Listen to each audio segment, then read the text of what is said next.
因仔伫花莲是有某一间国校30多岁姓林的代理老师，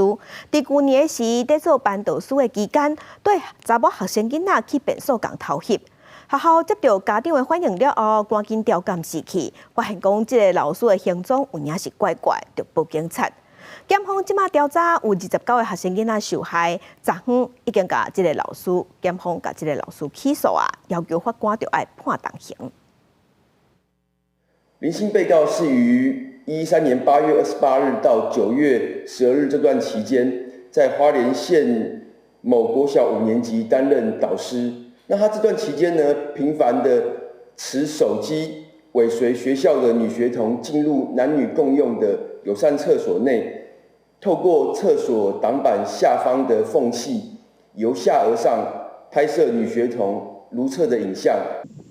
检方是透过学校内底监视器去比对时间点，算的这个姓林的老师对学生囡仔去便所应该有55届，加共有29个学生囡仔受害。方发现了后，伊佫赶紧甲偷翕的这影片隆重抬掉，因为这个老师除了伫花莲教册，嘛捌伫新北的国校做代理老师，嘛捌伫云林嘉义偏乡的私人教会内底做老师。检方无排除伊伫这所在拢有可能捌犯案。即马当地扩大追查。